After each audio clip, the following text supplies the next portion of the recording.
Whoa, buddy. Put that thing back in its holster. We haven't gone anywhere. I don't understand.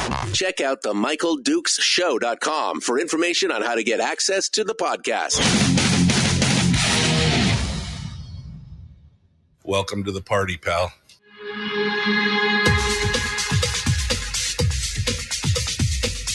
The Michael Dukes Show. The greed and the entitlement is astounding to me. What more could you want from a low-budget radio program? This is a dumpster fire. That was just BS. It is time to get a new perspective. We know just what you need, and we've got just the cure. Open wide and prepare for a steaming hot cup of freedom. I just don't fathom it. The Michael Dukes Show, streaming live across the world. Oh, hello. Welcome to Thursday. Hi, how are you? Welcome to the program. It is the Michael Dukes Show, broadcasting live across the state of Alaska on this, your favorite radio station, and or FM translator, and also live around the world on the internet at michaeldukeshow.com. Hello, my friends. Are you guys ready for the... You ready for the big day, the big Thursday? Only one more day until Firearms Friday, I'm happy to report. So we're ready to get on and do this thing. We're continuing this week talking about the stuff and the things, all the things that are going on in the state legislature. We're going to talk about where the legislature is headed, what the direction it's headed, and the direction it should be headed.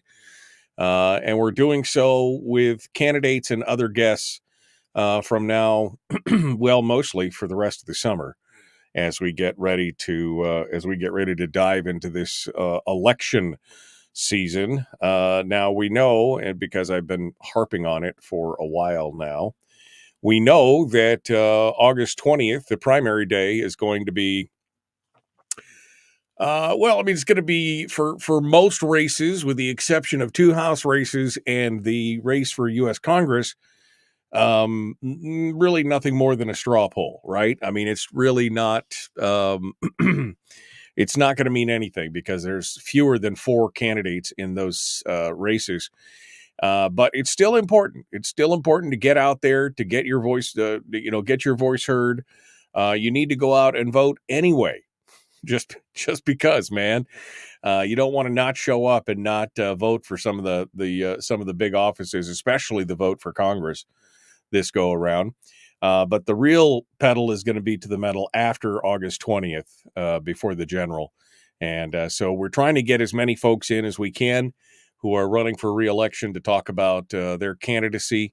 If they're incumbents, we want to talk about their record, what happens. And then, with everybody, we want to find out what direction that they think that they want to take the state. So that's what we're doing. That's what we're rolling. So today on the program, we're going to be talking in just a hot second with Justin Ruffridge, who is the representative currently for District 7 down on the peninsula. We'll talk about this last session. We haven't had a chance to talk with him in quite a while. We'll talk about this last session, and then we will chat with him about the upcoming election and his bid for reelection and why he wants to go back and what his thoughts are on that.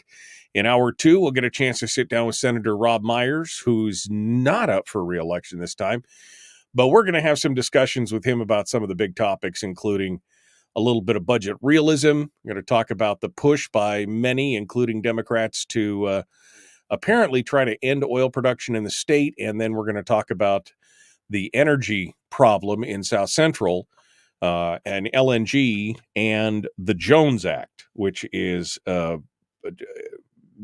just a federal overreach domination.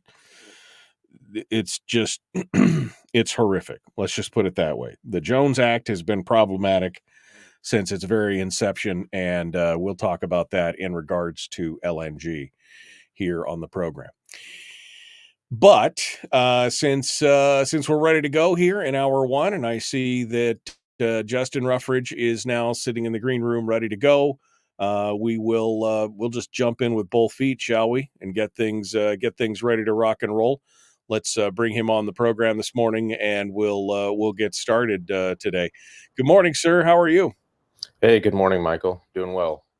It's good. Well, I see you got like the whole outdoor theme going out there. You're out on your porch enjoying a little fresh air and sunshine this morning.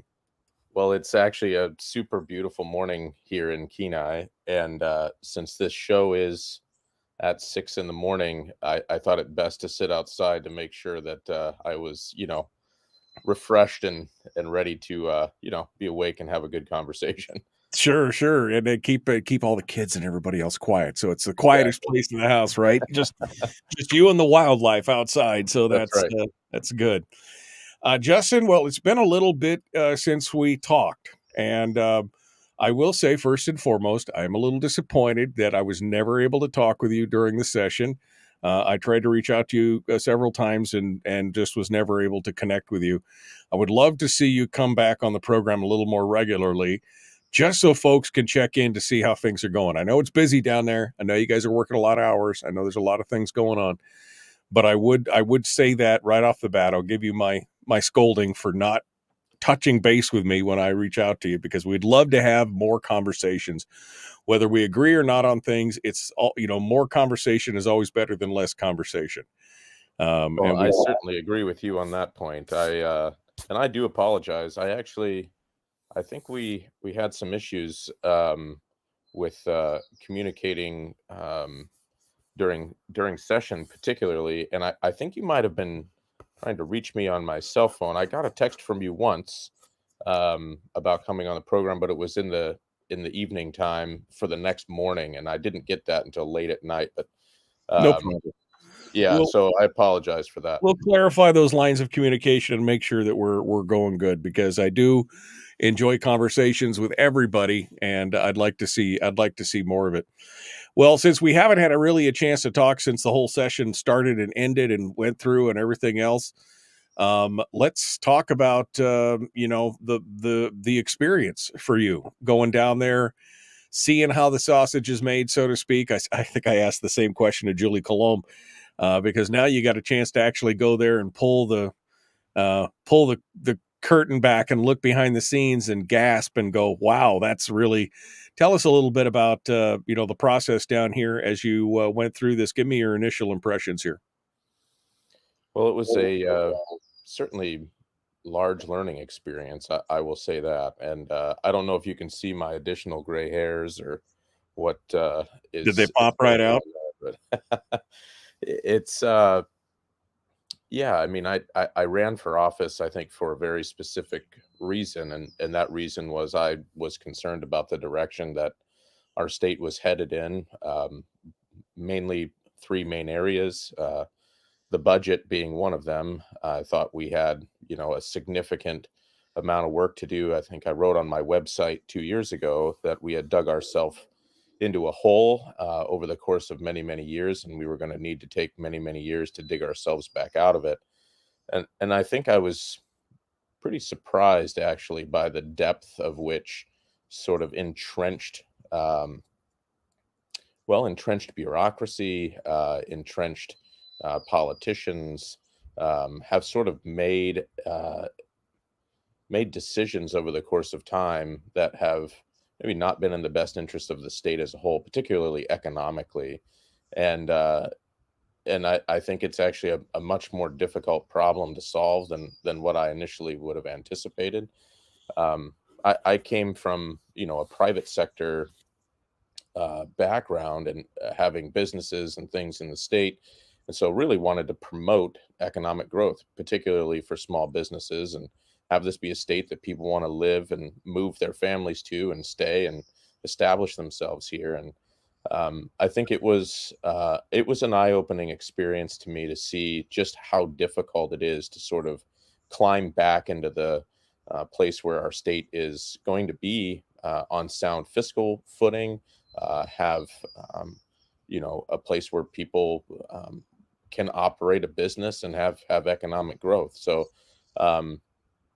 I think there was some good things brought forward during the session, particularly stuff coming out of Ways and Means Committee and I thought we took some meaningful votes on the House floor, but ultimately, our fiscal footing sort of remains uncertain, and that is, I think a little disappointing to me, certainly. Right.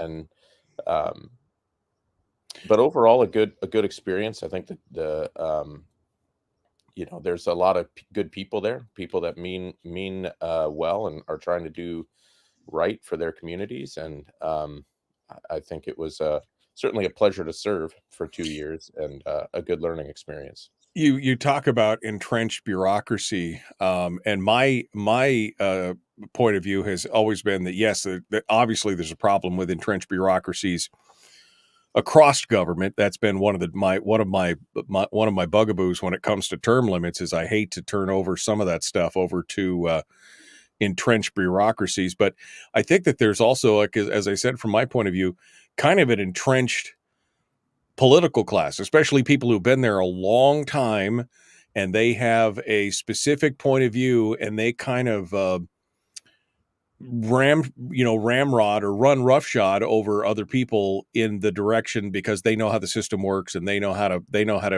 game it or work it or what the rules are. And it seems like there's a lot of my way or the highway going on in that regard. Have you been there before? I've been watching from the outside I'm like that kid at Christmas with his nose on the glass, watching all the toys and stuff.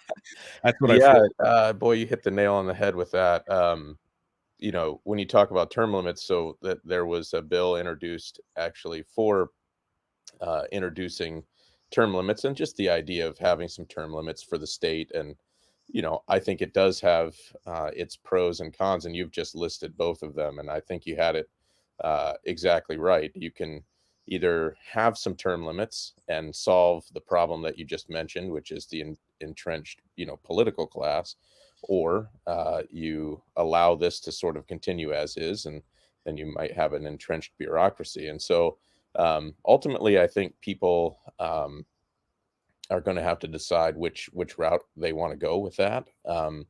But my personal opinion is that some term limits wouldn't be a bad thing, especially having served for 2 years. I'm not certain that this job is one that's built to do for 20 or 30 years, and especially not in the way that Alaskans had wanted it to be, which is a citizen-led legislature. When it becomes a profession. And I mean, how many of the legislators these days are essentially professional politicians? They have no other career, or they are retired and they're doing it almost like a hobby kind of thing. That's problematic because that's not what it was envisioned. What was envisioned was a citizen legislature that came in, did a job for a period of time, and then went back out into the world to do their thing. Justin Ruffridge is our guest. Justin, I didn't start off the way I normally do, which I should have. And that is for folks who don't know who you are or haven't heard of you or not been paying attention. Can you give me a brief, 60, 90-second synopsis of who you are, where you came from, what you do before we jump into the commercial break here? Yeah, sure. Thanks, Michael. So as we're well aware, my name is Justin Ruffridge, and I'm currently the incumbent representative for District 7, which is Kenai and Soldotna. This is the town that I grew up in. So again, it's a pleasure to represent this community. And my family moved up here. Actually, my parents are both teachers in Christian school. So my dad was the principal of the Christian school that I attended growing up. And I think I actually said this on the program a couple years ago that I was in the graduating class of two.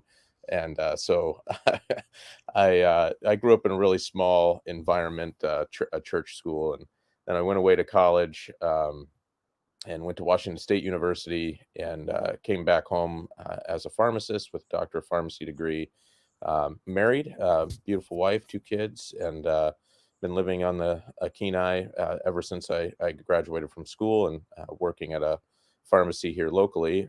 That's a pharmacy that I later was able to join the ownership group for, and co-own that pharmacy here in Soldotna, as well as a couple others in the state, and did a lot of service throughout those years working in pharmacy, I served on our planning and zoning commission for the city of Soldotna, and then moved into serving on the city council, and then was nominated to the state board of pharmacy, and then I was the chair of that board. Unfortunately, during COVID, so those gray hairs are well earned. Yeah. And it's been a pleasure to be in service. I think that's again sort of incumbent upon people who are wanting to have a community, to be willing to serve in whatever capacity they find themselves in. And I enjoy a lot of different things in my time off, and just got done coaching a little league season, and team took second place, so that was exciting. And always good to go. All right. Well, that's a little bit of a background on folks for folks who may not know you, and we'll continue on. We'll get into some more deeper issues here on the other side. We're talking with Justin Ruffridge. Again, candidate for re-election, House District 7. He's currently the incumbent. That's down on the Kenai. We're going to continue with Justin Ruffridge in just a moment. The Michael Duke Show, common sense, liberty-based, free-thinking radio. We're back with more right after these messages. Don't go anywhere.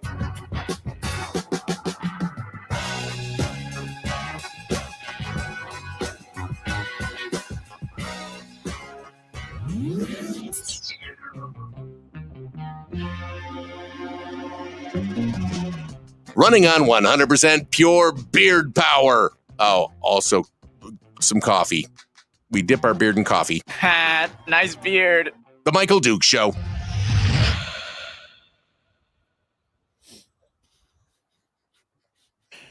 Okay, Justin Ruffridge is our guest. We're continuing on here this morning in the commercial break. Justin, what was the most surprising thing for you when you got down there and you look back at it and you go, you think back for just a second and you go, that was, oh man, that was the most surprising thing to you. Good or bad? I mean, I guess give me the good and the bad. What was the most surprising things to you, good and bad, in going through the train wreck that is Juneau and watching that whole thing unfold for the last 2 years? Well, I'll start with the bad first, since it is 6 a.m. But the thing that surprised me the most was how terrible Juneau weather is. I'm used to winter sort of being winter, and Juneau weather is sort of a mix between always being October, is what it feels like. You can have rain or snow or ice. And so I ended up actually breaking my arm while there, taking my trash out about this time of day, and down a very steep hill in my dress shoes, and ended up having a fall, and then the trash can landing on my arm and breaking my arm. So I was in a sling for the last 3 months of this last session. So I wasn't a huge fan of that. That kind of weather is what my grandfather called the cream of the crap, right? That is, the cream of the crap is, you get it's not quite winter. It's not quite breakup. It's like a middle. It's just like it hovers at breakup for the whole season. It did. And actually it was so bad. When we got there, we had went on a little family trip before we went to Juneau. And my daughter, who's 9, it was in the middle of a just ridiculous snowstorm. I think we got 4 feet, it felt like, in 2 days. And our car wasn't there yet. And so we took a taxi. It's 11 o'clock at night up this steep hill, because everything in Juneau's on a hill. And the car couldn't make it. And we had to haul our luggage up about a half a mile straight uphill through about knee-deep snow in the middle of the road. And my daughter got up there, and she just looked at me, huge tears coming down her face, and said, "What are we doing here?" And, I hate this place. I've been here 5 minutes, and I hate this place. Yeah. What was your pleasant surprise when you got down there? I mean, was there anything on the good side that you look back on and go, "Well, that's surprising"? Yeah, I actually think, and it took a while to get there. I thought that the House majority came together in a really good way, especially towards the latter part of the session. It took some kind of stumbling and some of actually, I think the entire group, with the exception of a couple, had never really been in a majority before and had to be in that governing seat. And so there was some tension, I would say, for the first, 3 or 4 months. And credit to our speaker for getting us together during the interim and kind of putting some, goals in place and trying to get us on the same page. And I was surprised by how we came back. I had some concerns actually at the end of the first part of session about, boy, how is this going to go when we come back? And I thought it went really well, and I thought people came together and worked as a pretty good team at the latter part. It's interesting. It's definitely a different perspective when you go from being in a minority to a majority.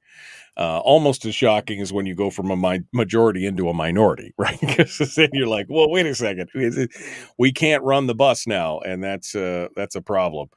Well, it's always interesting. I mean, Juneau is the bubble. Did you experience kind of that problem as well? About 40 seconds here, but did you get that problem of feeling like I'm kind of disconnected from the rest of the world? Yeah, but I did try to come home quite a bit, and I had some town halls through session, and I think it was good to stay connected back home. But yes, the bubble exists. The bubble is real. I've been down there during session, and I know that the bubble is real for sure, 100%. All right, Justin Ruffridge is our guest, incumbent for State House District 7. We're going to continue our discussions with him. Please like and share, follow, ring the bell, subscribe, do all the things and the stuff and the deal. Here we go, jumping back into it, The Michael Duke Show. Common sense, liberty-based, free-thinking radio.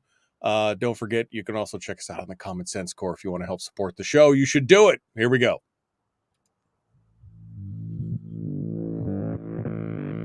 Public enema number one. Oh, wait, sorry.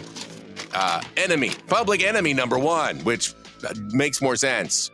On the other hand, he's a little bit of a pain in the Michael Duke Show. Yes, I am a pain in the something or other. I'm a pain in the radio show. That's what it is. The Michael Duke Show. We're ready to continue right now. Justin Ruffridge is our guest, representative from House District 7, who is running for reelection. He's the current incumbent and ready to get down, and we're about to get down and dirty into the details of all the stuff that's happening down there. Justin, I just don't even know where I want to start. I guess we'll start because you mentioned it. The Ways and Means Committee, Ben Carpenter's committee, working hard on a fiscal plan for the state of Alaska. The problem with the state of Alaska is they have no plan. There has not been a legislature that has had a plan in 50 years, really, in this, any kind of long-term plan anyway. They may have short-term goals, but overall, there's no long-term vision for where the state should go or what we should be doing. We seem to be consuming this is Parkinson's principle. We're consuming all available resources at all times.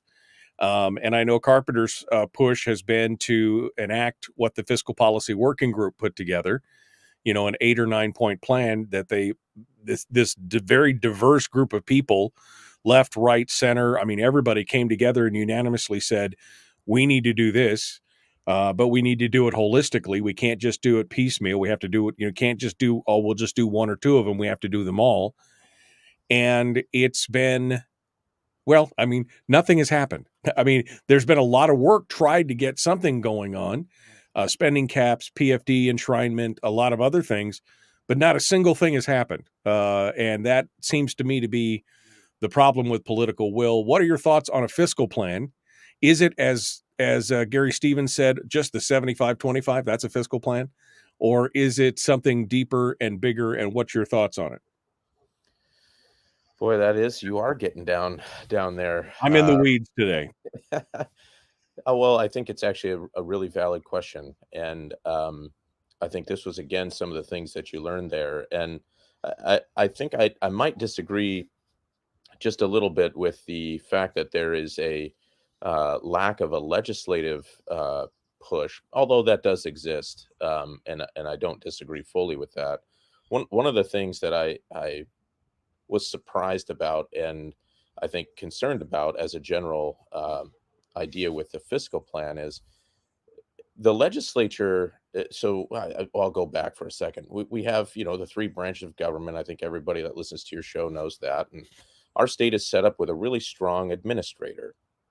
And realistically, some of this vision and some of this plan for the future should be coming over the course of the last 50 years from the top.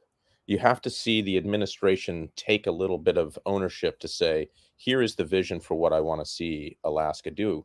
I think the governor currently, through a lot of different ways, brought a lot of people into a lot of different rooms to say, I want to use my own political capital to get a fiscal plan to the finish line.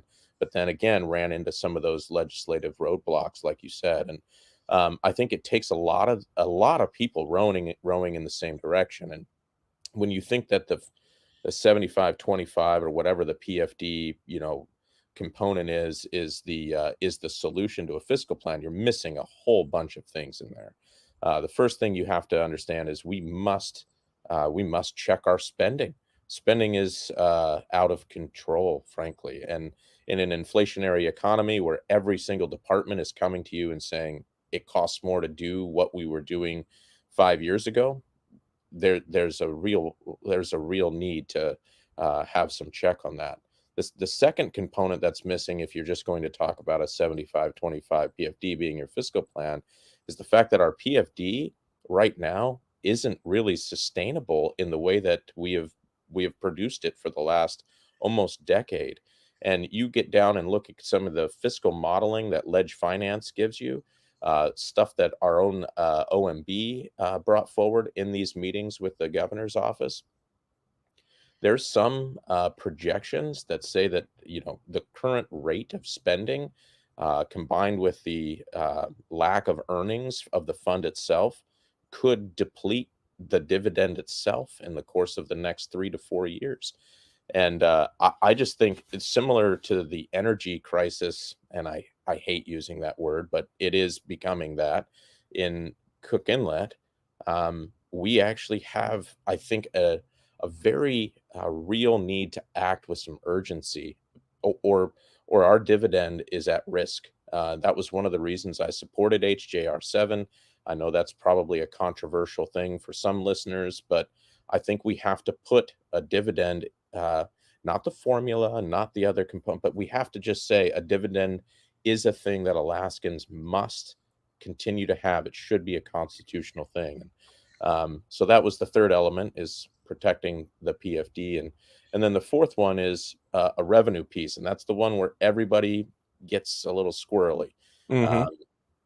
And I think the revenue piece has to be resource production. We've declined in that over and over and over and over. We have a fight with the federal government about use of lands, and that's a whole other topic. And then the fifth thing that people don't really mention is I actually don't understand this component at all, which is the single subject rule. And this idea that you have to have every single separate element of a fiscal plan. And so everyone's sort of like, you draw first, right? The revenue people are, I don't trust you. And the dividend people are, I don't trust the tax people.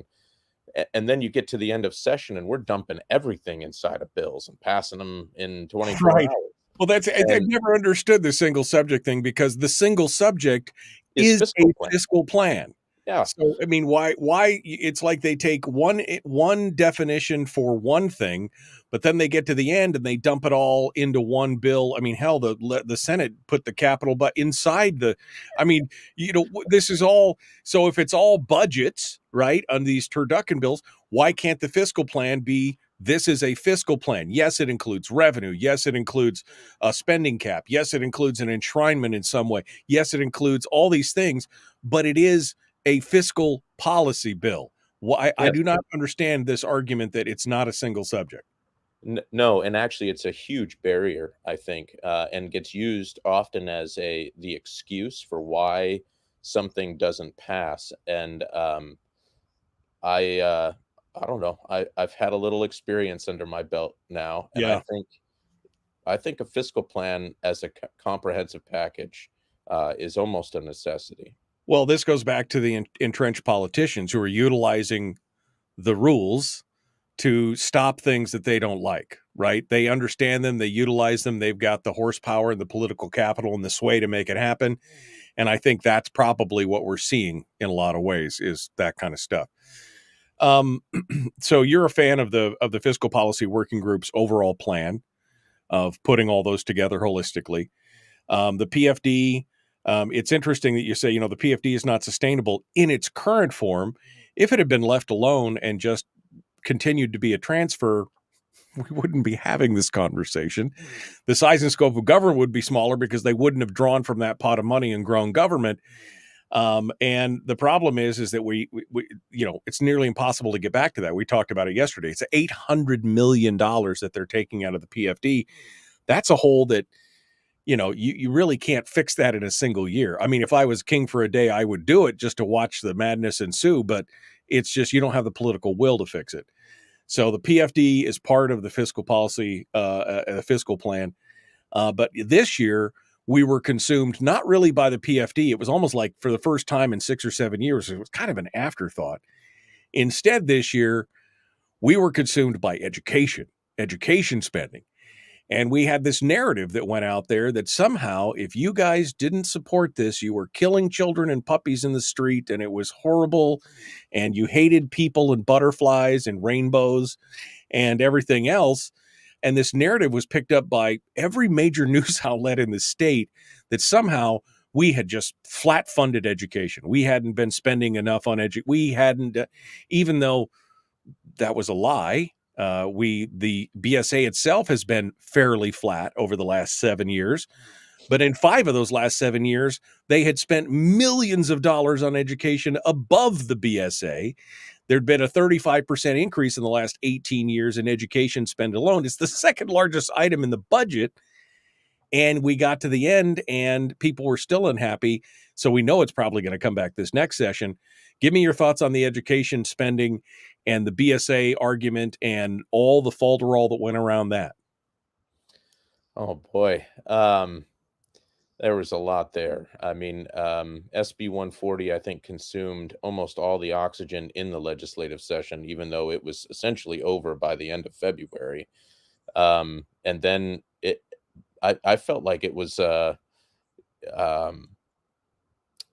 consumer of so much time that the last month, to your exact point, people just, kind of went about their tasks, and the goal was to get done on time and come back for round 34 in January. But I think the thing that I will say on education funding, I was a supporter of SB 140. I voted to override the governor's veto, and one of the big reasons why is there was some components to SB 140 that I was a big supporter of and wrote, and that was really surrounding the correspondence school parity and not funding them at 90%. And then all of the stuff that ended up happening with the Superior Court and now the Supreme Court, I'm really concerned that we're really not going to get back to supporting correspondence schools at the way that I think that they should be supported. And then on BSA funding, the portion that I don't like, and to your exact point, yes, we have funded above that BSA amount in our state budget for a number of years in a row. One-time funding, though, does not actually get used in a way that I think is very responsible. And I think it would be better to actually have a sustainable and set sort of stable amount that goes forward. And we don't do the one-time funding. One-time funding is not mandated to go to charter schools. So a lot of times that you do one-time funding, your charter school gets a little starved. In that case, does not have to go to them. And the other portion that it really doesn't go to is to hiring teachers for any sort of long-term plan. And so you found a lot. I was shocked, honestly, to hear that we're importing people from outside the country on J-1 visas to teach in our schools because you can't really commit to them for a long-term teaching position. Right. So, well, you can't really. It's very obvious based on the COVID funds that you can't trust these school districts to do the right. I mean, they were instructed and told by the federal government when they got these funds, don't use this for reoccurring costs. Don't you use this for one-time projects or issues or things like that. And many districts, including the Anchorage district, immediately went out and used it for reoccurring cost and then offset that money to spend on other things to create more programs or to create more costs. And so it's obvious that these people are not good stewards of the money in the long run, and they can't be trusted. And of course, that's not even talking about the funneling of that money towards more administrative overhead and towards more bureaucracy versus getting that money into the classroom, which is a huge component of what's going on. You got 60 seconds.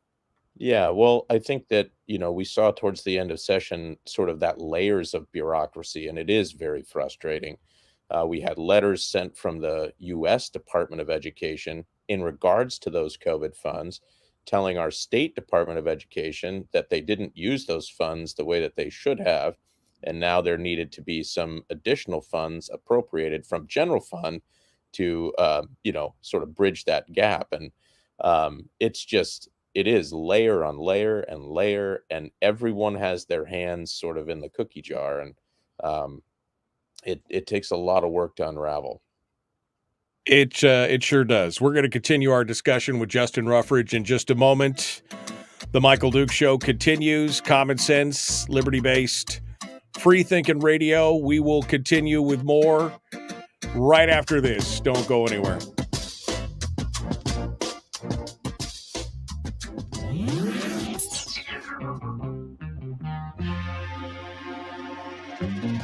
Listened to by more staffers in Juneau than any other show, because their bosses told them to. And after what they just heard, oh man, they're going to be pissed. You're a bad, bad man. The Michael Duke Show.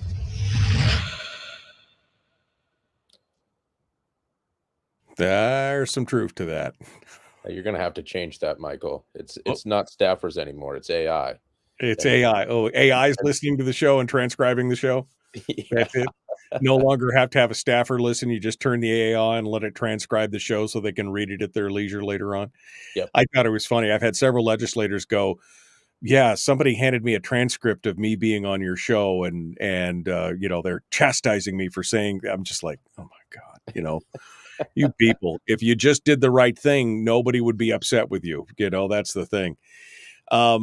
This whole school thing, Justin, is so irritating to me because, first of all, what really irritated me is the lack of actual practical journalism in the state. Because instead of just parroting the talking points that are coming out of the NEA and some of the political offices that we've just flat funded education. And of course, we know that most citizens are not as plugged in as the listenership of this show. They're not paying that close of attention. They're reading the headline and the subheadline. They're probably not even reading the article beyond the first paragraph. And so they see that and they go, oh, well, of course we've got to fund education. Of course, because that's important.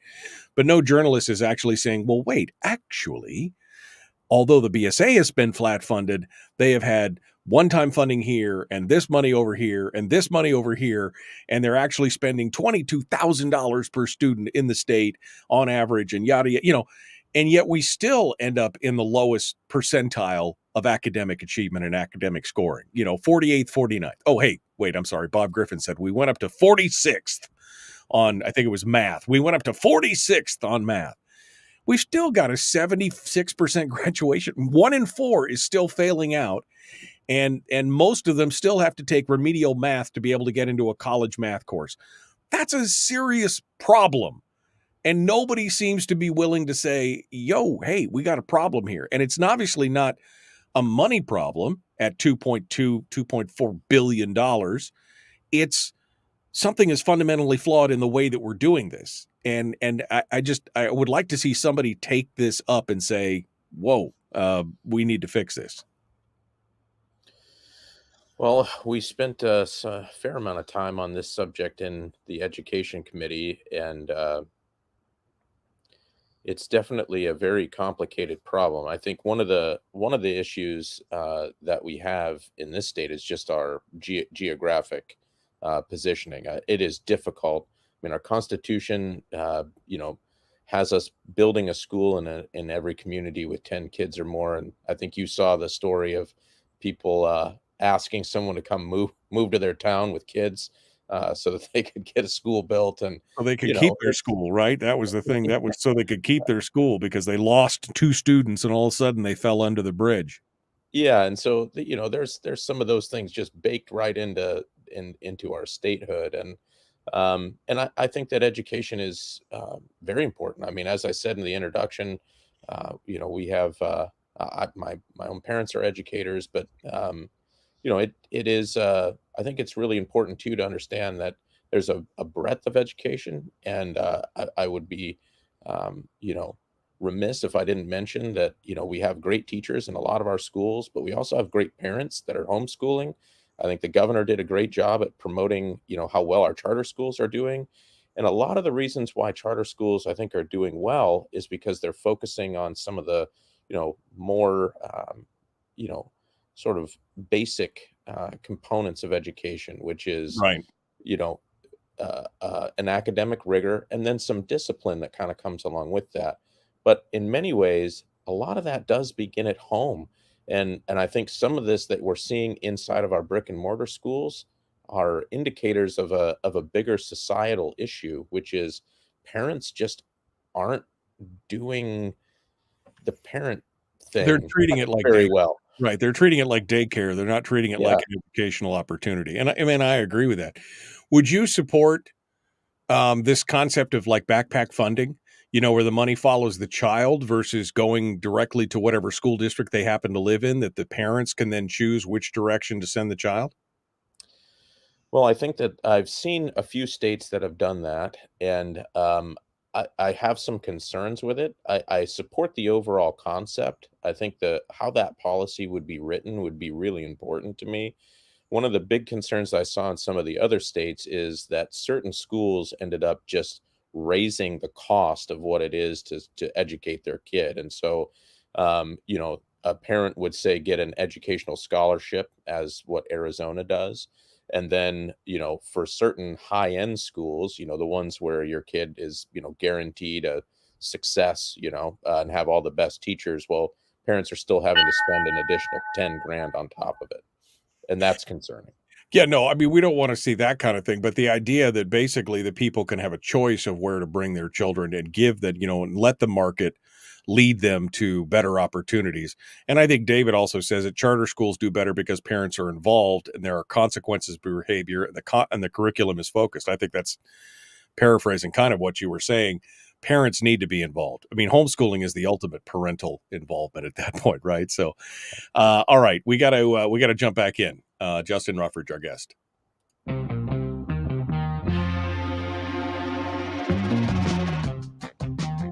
The Michael Duke Show. Seriously humorous with a pinch of intellect. Sorry. That is humorous. Here's Michael Dukes. The guy is so mean. I don't know why I paid him to say that, but he's so mean. We're back now. Justin Ruffridge is our guest incumbent for House District 7. We were just talking about education. And Justin, you did say you support some form of school choice or funding, backpack funding, but again, you'd like it to be very carefully worded. Since COVID, the whole concept of the backpack funding, ESAs, education savings accounts, and other things, 13 states now have jumped on board with that since COVID, because I think a lot of people realized that they'd been sold a kind of a bucket full of lies. They said, oh, you couldn't homeschool your kids. You couldn't. And then all of a sudden they saw it and they're like, I could do that. And they did. Homeschooling exploded, 33% increase in the state of Alaska. Across the country, the number more than doubled of homeschooling kids. During COVID, it surged beyond that, and then it's settled back down now to about double of what it was pre-COVID. So it's an interesting choice, and I think it's something that needs to be talked about a lot more. Although you're going to face a tremendous amount of pushback from the education industry. The unions, et cetera, you're going to face a huge amount of pushback because they don't want to see those dollars leave their coffers. Well, I think you entered into at least the part of the education sphere that is in my wheelhouse, and that is homeschooling. Before my parents moved to Alaska to teach in Christian school, my mom homeschooled my brother and I, and Did homeschool my sister for a number of years as well. My mother is currently a teacher actually in a statewide correspondence program, and um, it was one of the reasons we jumped into action almost instantaneously after the Superior Court decision, to strike down our homeschool program in the state, because the state is very unique. Speaking about school choice, we do on many levels, it's not backpack funding, but we do actually offer, a pretty significant choice to parents, which is to say, public education dollars are available to you to educate your children at home. That is very unique, Yeah. um, and and something I support wholeheartedly. And to have that be struck down in court, really at the 11th hour for the legislature. I was really proud of how we came together, worked on that. So many people involved in trying to come together on, you know, uh, at least a temporary fix to get us through at least this next year, so there will be some stability. I was happy to see the Supreme Court decision come down, but it's not over. Um, Right. and I think it is really important to have homeschool advocates in the legislature. I was surprised actually to hear how much I was animosity there was and I backlash wa to I was homeschooling. surprised how many of your fellow colleagues all had kids in private schools or tutored or correspondence. So Yeah. it was a little shocking to me to see that, and then to see the vitriol come back against that. Yeah, I mean, that was certainly me, and, that was one of those, again, I hate the conflict of interest thing in Juneau. It's dumb, where you stand up and say, "I once stubbed my toe when coming out of the bathroom, so I can't vote on this bill," and then everybody objects and you still vote, and I think Yeah, it's just absurd, but, yeah. that Well, it doesn't really help with that. That's a whole nother show right there. yeah. Justin, I mean, I have a lot more questions, but I am running up against it. So I want to talk about your vision for the future. I do want to say that I know that you were endorsed at one point by the NEA in your previous run. I don't know if they've, maybe with this whole school thing, they've chosen not to endorse you. What are your thoughts on that? Does that make you beholden to them? In this, or what's the skinny with that? Because again, I think a big part of the problem is the education industry fighting so hard on some of these needed changes. Yeah, that's a really good question, and yeah, I think the NEA, yeah, that they sent me some dollars in my first round. I think it was $250. Um, and no, I'm not beholden to the NEA in any, just like I'm not beholden to my friends and neighbors who have donated to me, in my campaign now or 2 years ago. And I think really what you're finding is I am a pro education person. I want to see education succeed in the state. I think there was some concerns over my opponent 2 years ago, who's my opponent now, and some of the bills that he had produced that seemed to be a little bit, you know, um, difficult for many in the education sector. And so, I wasn't surprised to see folks from the NEA, try to support somebody who wanted to support education in our state. Um, but no, I don't. I don't think I'll be endorsed this time. I think probably some of that homeschool stuff and jumping in and saying this is really important and we have to do that. I doubt I'll earn a Probably ringing won't endorsement this time around. Probably won't see any dollars there. I've only got about 4 or 5 minutes here. So, but I mean, give me your vision for moving forward. If you are reelected, what is your focus going to be in this next session moving forward? If you are reelected, give it to me, and we'll give you a minute at the end for recap. Well, I think it has to continue to be a fiscal plan, and I'm thankful that we got to spend some time on that. And I have some ideas about trying to push the boundaries on that a little bit and push back on this single subject rule concept. And I think we do our best work when we put something out there and start talking about it and getting feedback from people. Put a big bill together and put it on the floor and see who comes out of the woodwork. But when it's just sort of in the background and somebody sometimes thinks about HGR 7 was on the House floor for 30 days. By the time we actually took a vote on it, I don't think anybody cared anymore. And I think you gotta just keep things in the forefront, keep that in the conversation. Otherwise, it's going to go by the wayside. I do think we have a lot of work to do on education. The homeschool component is going to come back in a big way in the 34th legislature. I don't think that that's over and done with. And so I think there's a lot to be done in that realm as well. And I think there's going to be some protection that's needed for school choice in the state, and supporting education and finding a way to make it be stable. That's what I hear when I go door to door. People want stability. A fiscal plan is stability. Finding a way that we can move forward on education and have our choices available and funded at a place that's stable. I don't think people are asking for a lot. And then after that, they kind of want to be left alone. And that's, Alaska 101, I think. Right. Well, I would not disagree with that at all. We got about 60 seconds here to be able to ask one more question before we get into your recap. And the defined benefits bill, it passed the Senate. A lot of people, hard chargers on this. They want it. They want it. They want it. We know that currently we have over a $7 billion unfunded liability from the previous defined benefits. They assure us that it'll be fine, although the second fiscal note never came out with more details on it. It was never seen. Julie Colomb on House Finance confirmed yesterday she never saw it. But we know it's going to come back because it is the golden goose for many people. They want that. Your thoughts on defined benefits, if it comes back, is it something you support? Is it something that you think is not necessary? Should we instead bolster the contributions program? What should we do?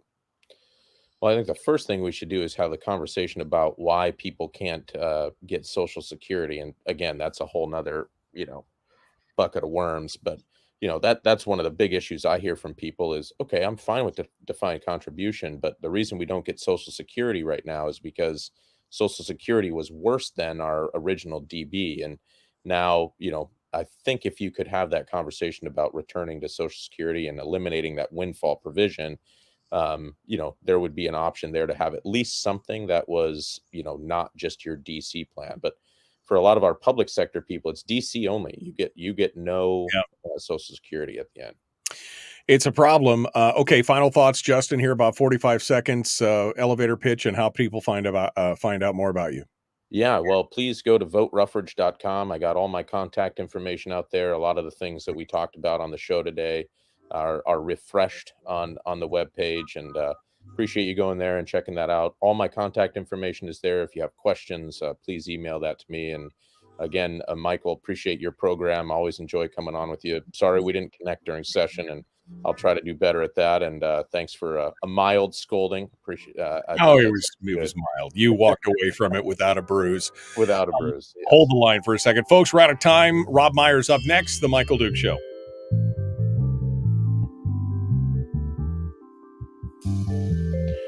Okay, we're continuing. Sorry, I just got a secret squirrel message here. Let me go back real quick. This might be pertinent to what we were just talking about. The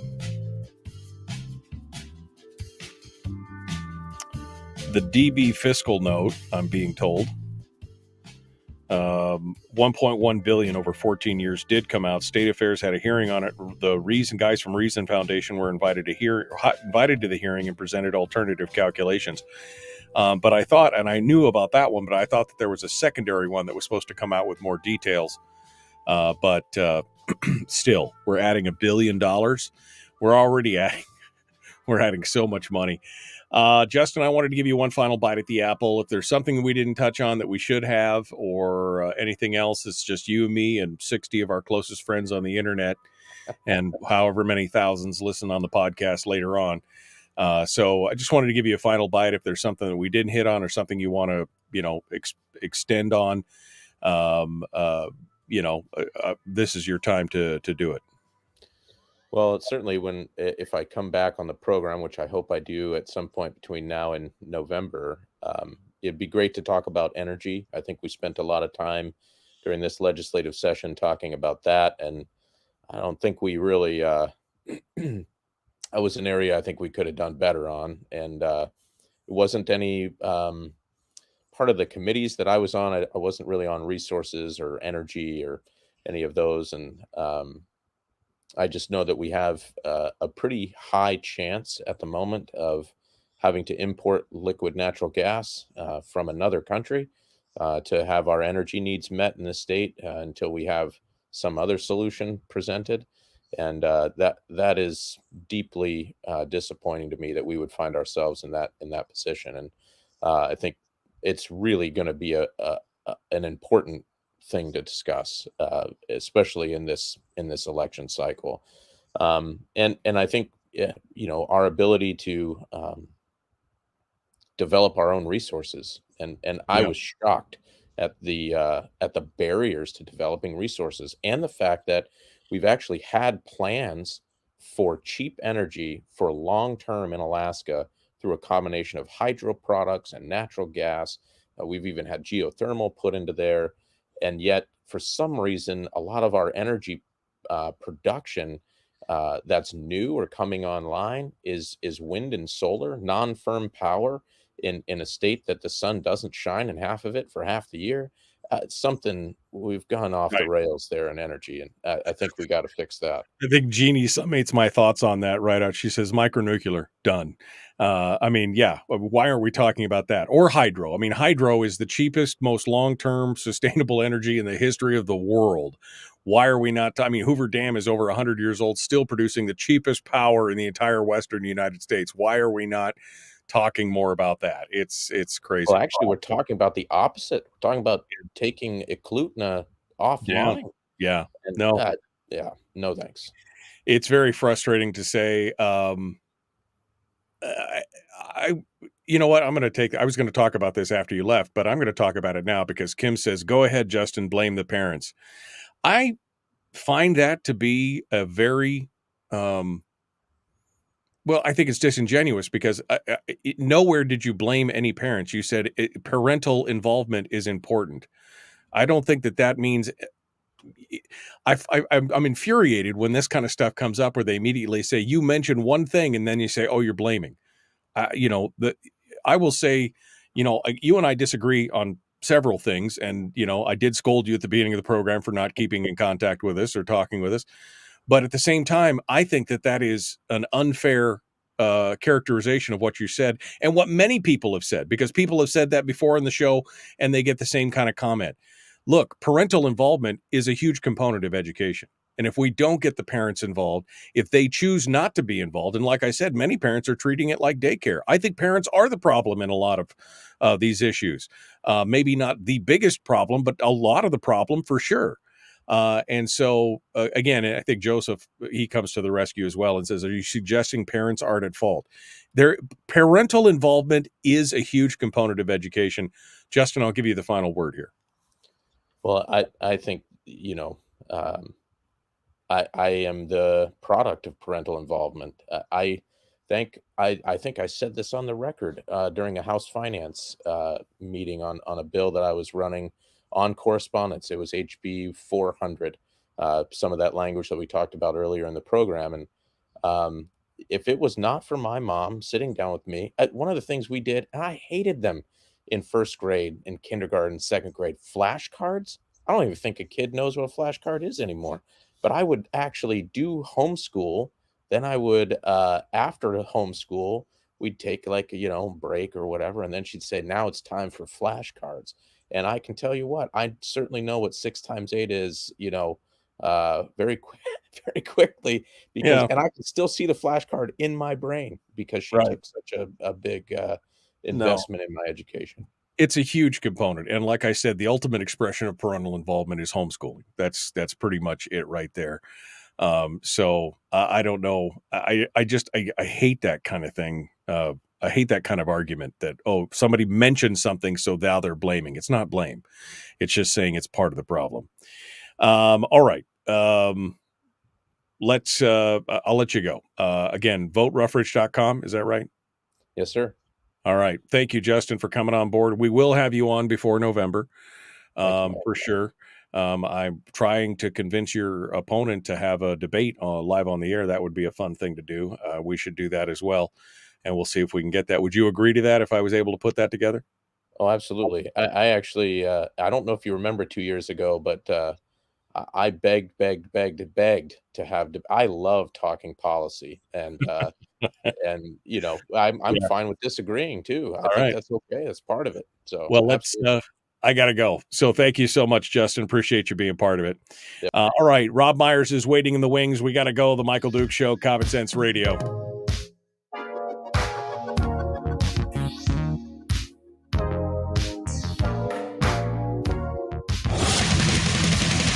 Whoa, buddy. Put that thing back in its holster. We haven't gone anywhere. I don't understand. Check out the MichaelDukesShow.com for information on how to get access to the podcast.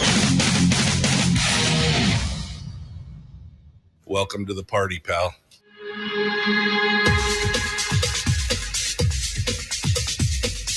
The Michael Dukes Show. The greed and the entitlement is astounding to me.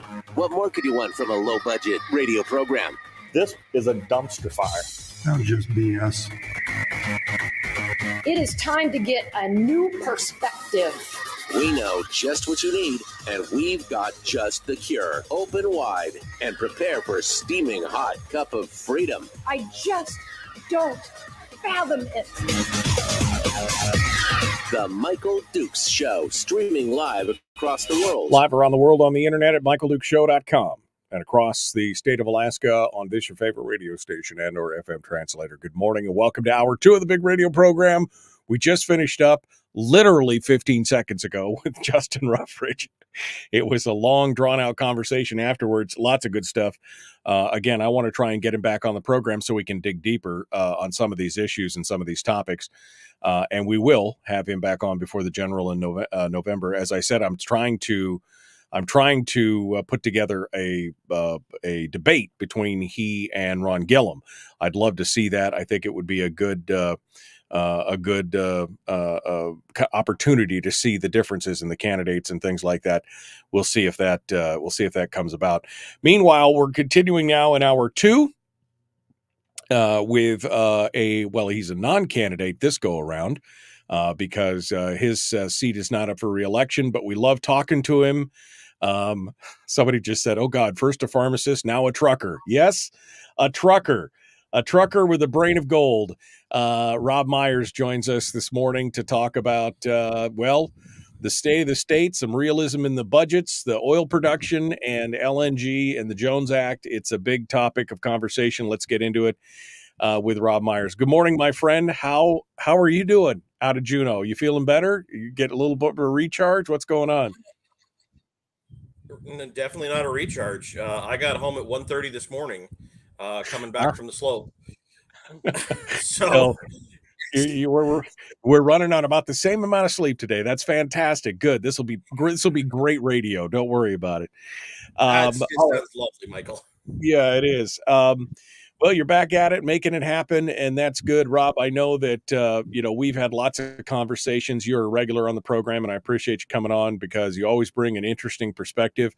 I always try and lay I was just going to say the blame.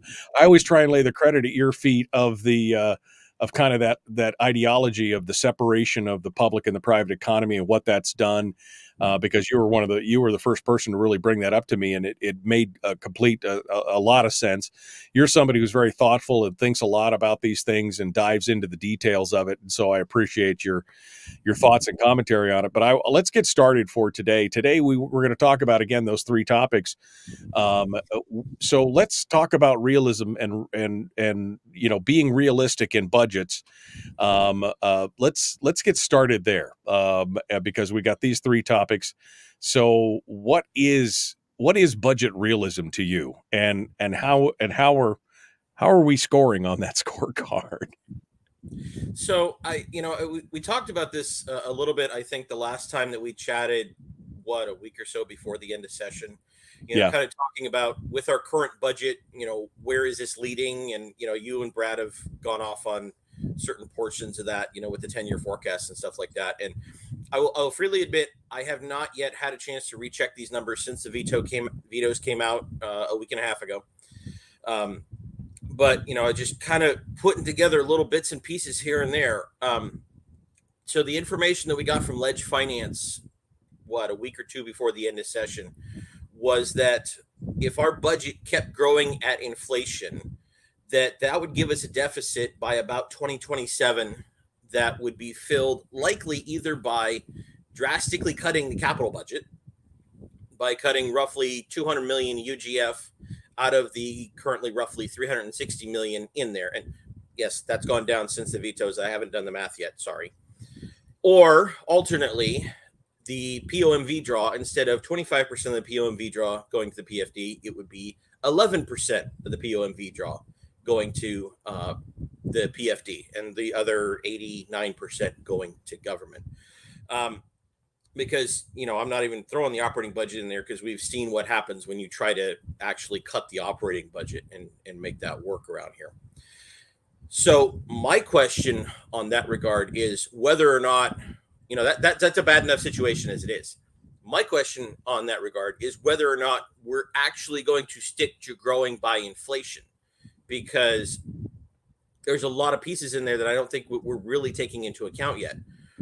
And the capital budget can fluctuate greatly from year to year, and it has for decades. That's kind of somewhat normal.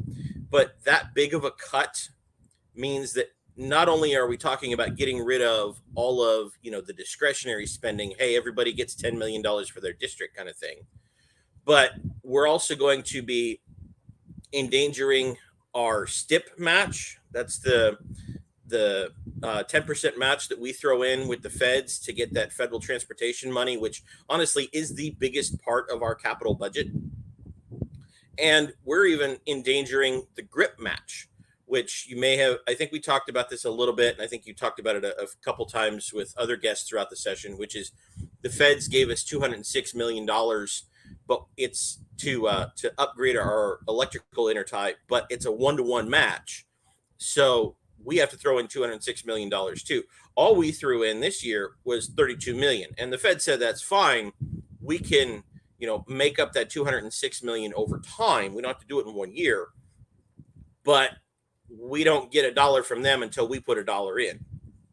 So we would be endangering that. So we're going to start building an electrical intertie and then run out of money partway through, potentially. That's not a good situation.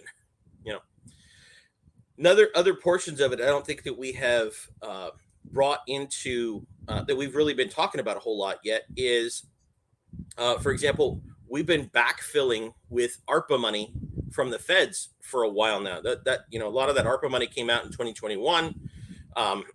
Some of it ran out this year. The rest of it runs out next year. And so we're going to have to backfill that because, nobody around here likes to cut the budget. So if we've had, kind of like some of the school districts have had this problem, if we've had federal ARPA money that we have been using to fill holes in our budget, now we're going to have to fill those holes again with UGF instead of federal money. And so that means that the UGF portion of our budget is again growing greater than inflation. As you were just talking about with the previous guest, there's likely going to be another push for a BSA increase. We've taken a little bit of the sting out of that because the governor left the full 680 raise in the budget, even though it's outside of the BSA instead of inside. But that there's going to be a push not only to put that 680 into the formula, but there's going to be a push to increase it more because they already didn't get as much as they wanted, and there's going to be another year of inflation by then. And speaking of inflation, there's other pieces of inflation that we haven't caught up on yet either.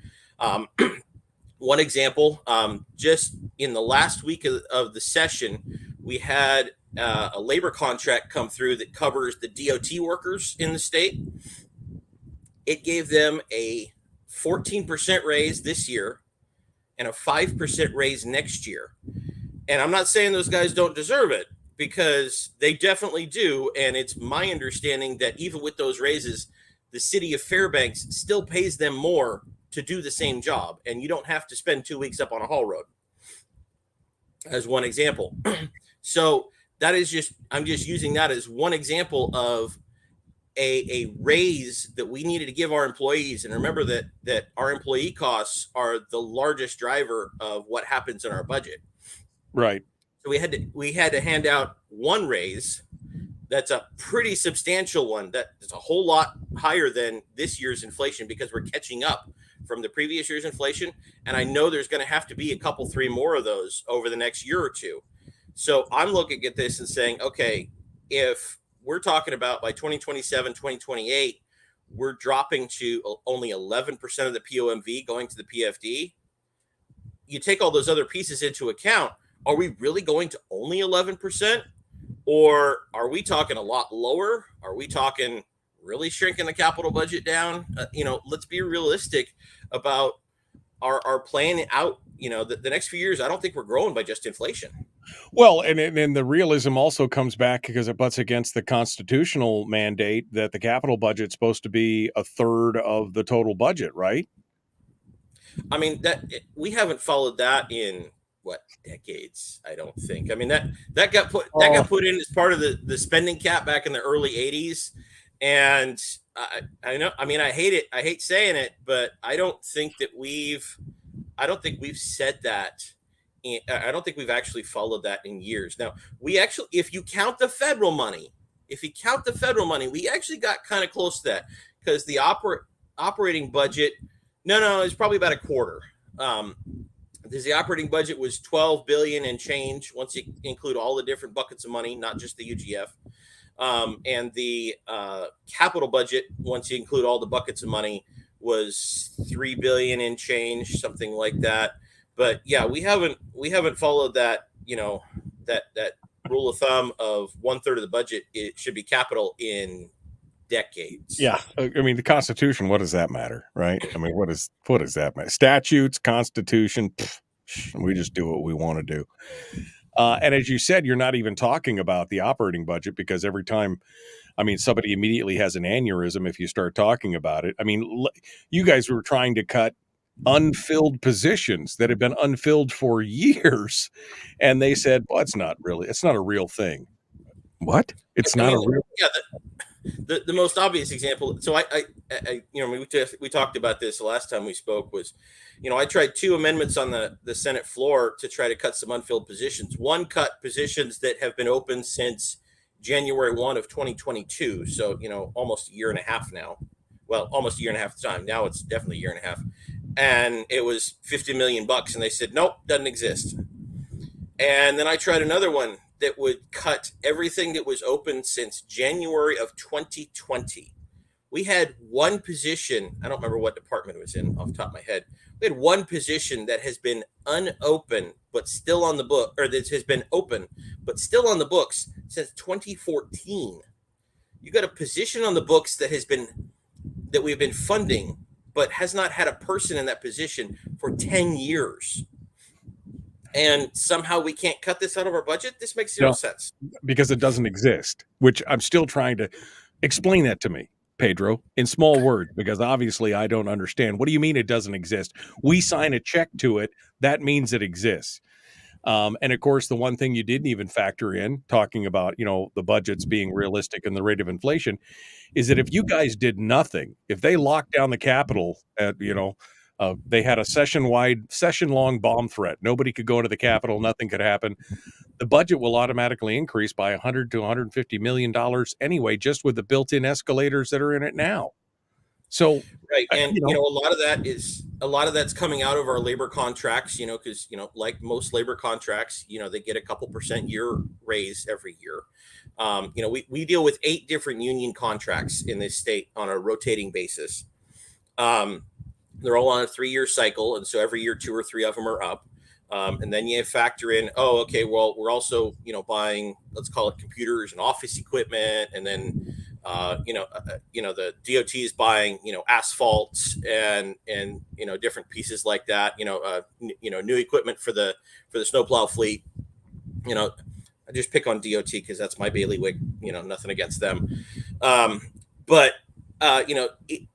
those types of material costs go up, and you can't stop those. We're buying what's on the market. There's not a whole lot the state can do to change those costs. Those are things that just go up every year, and we have to factor that in. And then, now as the employee unions are coming back to us, they're going, hey, when you gave us our last contract in 2021, you had, like 2% raises every year in it. And, oh, by the way, as you know, inflation went up 6% every year. And so our guys are behind. And, oh, by the way, that's why you can't hire anybody. So that's, we're having to look at that and say, all right, we're going to have to catch up on some of that stuff. And it's not looking good. So that in 100 to 150 million increase every year, that's going to be more like 250 million for the next 3 years as we catch up on inflation. Right. Which means if you did nothing more, then in the next 4 years, we'd have another $1 billion on the budget just because. Yep. Which again, when I say the PFD will be gone in 24 to 36 months, that pretty much lays a little more credence in that direction. All right. Budget realism. Senator Robb Myers. We're going to continue. Up next, we're going to talk a little bit about oil production and the attempts to end oil production in a state that depends on resource development. It's a little counterintuitive, it seems. Robb Myers is our guest. The Michael Dukes Show. Common sense, liberty-based, free thinking radio. Back with more right after this.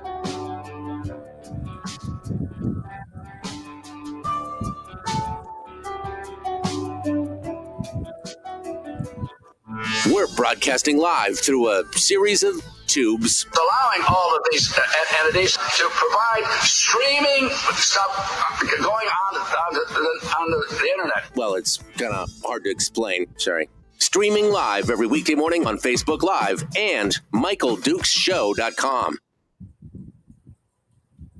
Okay, Robb Myers is our guest here on the Michael Dukes Show. Kevin McCabe just said, I had a decrement of 6 positions cut from Department of Labor. It was removed by the Senate. Department of Labor has 150-ish excess unfilled positions. They also have a high percentage of union workers in the bureaucracy. And he said earlier that one person that that one position that had been unfilled for 10 years was in the Department of Labor. This is what kills me, Rob. I mean, we're trying to talk about realities. We're trying to talk about realism, and we can look at the 10-year plan. We can see what's going to happen. If nothing more than the $250 million a year automatic increase goes over for the next 4 years, as I said, it's $1 billion deficit. Where does that money come from? I mean, it's not coming from Pica. It's not coming from Willow, right? Even though production's going up, revenues are going to stay flat for the next 10 years, essentially, with the projections that Brad threw at us on Tuesday. I mean, it's not the cavalry coming in to save us, as a lot of people treat it like. So where's that money coming from? You and me, right? Ultimately, yeah, and we're going to talk about that a little bit in the next segment. But we've got this disconnect. You and I have talked a lot about the disconnect between the public and the private economy. And really, I this last trip I was listening to the podcast, and I was hearing you and Brad talk about. Now we've got, partly because of how our tax structure works, and partly because of we're drilling on federal land instead of state land now for a good chunk of the new oil. We are now having this disconnect between the public and private economy happening in the one sector that used to have the actual tie, because we used to have to care about oil because that was 90% of our state's revenue. And now it's down to about a third of our state's revenue. And that's still shrinking, as we know, because that's staying flat while the POMV is slowly going up over the next decade or so. And that's a lot of what we're going to get into at the next segment. And if you don't reconnect that public and private economy, we're toast. We are toast. Yeah. I mean, and again...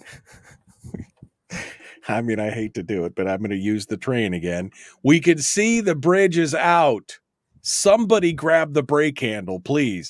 Take the shovel out of the hands of the legislators who just keep shoveling coal into it like, oh, this will be fantastic. And oh, don't worry about it. Pull the brake handle now before we go over the cliff, because there is a fiscal cliff coming. This goes back to something I said in my budget speech, and I think I put it on Facebook last year. when we were approving the budget at the end of session last year, 2023. I said, we keep saying down here that our one constitutional duty every year is we have to pass the budget. And that's kind of like saying in my regular job that my one duty is to make the delivery. Yeah, you got to make the delivery or you ain't much of a truck driver. But if you neglect everything else along the way, in order to make the delivery, if you're barreling down the road at 70 miles an hour and blowing everybody else off of the highway, if you are so focused on making the delivery that you ignore the sign that says the bridge is out, you ain't that much of a truck driver. And that's the situation that we're in right now, is we're so focused on let's make it work this year that we're not focused on 2, 3, 5, 10, 20 years down the road. What are we setting ourselves up for? Well, because again, there has never been any really long-term thought for a fiscal plan or some kind of framework. It's always, we have, we need to get to next year. We need to get to this budget. We need to get to the next reelection year, or we need to have, we have a specific project goal that we need to get done. So everything else goes to the wayside, as opposed to that. And it's, I mean, it's going to get ugly. Let's just put it that way. It's going to get ugly as we continue to look at this. And now, again, like you're talking about, the fact that the unfunded liabilities and these catch-up payments are going to increase that by 50%. That's a significant amount of money. $250 million a year increase, no matter what. That's going to hurt us sooner rather than later.